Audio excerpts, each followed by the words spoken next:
Arena Antarabangsa. Ya, itu dia. Assalamualaikum guys. Kita nak testing lagi mic handle ni dengan interview salah seorang penyampai berita di dalam dunia penyiaran. Boleh juga. Lucu tak benda ni? Lucu tak? Nak tanya soalan lucu juga ni? Boleh. Awak ada tanya soalan lucu, boleh. Nak saya pegang apa ni? Tak payah.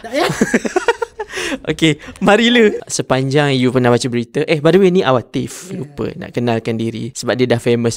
Soalan dia, sepanjang you baca berita, ada tak satu perkataan ataupun beberapa perkataan yang you rasa sebutan ni paling susah dan ada memori yang melucukan di sebalik you cuba untuk sebut perkataan tu? Okay, macam tadi you baru cakap, tadi Acap baru buat dengan I, kita buat semasa 12, ada satu sebutan salah. Sebab bila kita terlampau baca berita Melayu, ayat English you akan tersebut Melayu sebutan dia. Tapi macam soalan tadi, sebenarnya banyak. I ada satu group in my WhatsApp yang I letak semua ayat-ayat yang I tersasul supaya I baca balik ayat tu banyak kali supaya I tak tersasul for my next berita. Faham tak? So ada banyak. Contohnya macam before this, rasionalisasi, hibernasi, benda-benda contoh memang agak sukar untuk pertama kali sebab dia bahasa baku. Which is, kat luar kita orang selalu sebut bahasa rojak kan. So bila masuk dalam premise di sini sebagai pemberita, you kena letak dalam kepala yang you kena bahasa baku.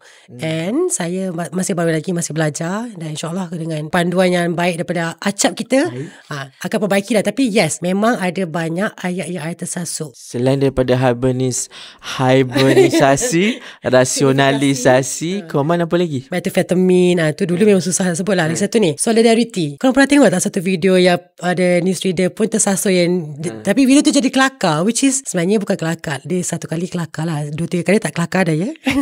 Tapi ayat macam tu yang 3 kata yang kita jarang sebut, tapi when you come here as a reader, you kena constantly sebut benda yang sama. So benda tu praktis jugalah.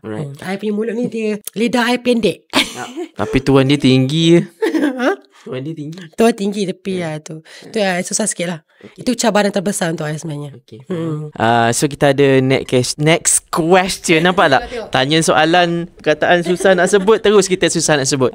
Next question kita akan datang balik dalam next video. Tapi kalau korang dapatkan mic handle ni, korang kena dapatkan dekat beg kuning. Korang kena beli mic handle ni, memang terbaik. Sebab dia punya bunyi pun memang kuat dan padu, dan harga dia sangat murah. Dan tengok, seolah-olah korang jadi pemberita yang sangat tersohor di Arena Antarabangsa. Ya, itu dia.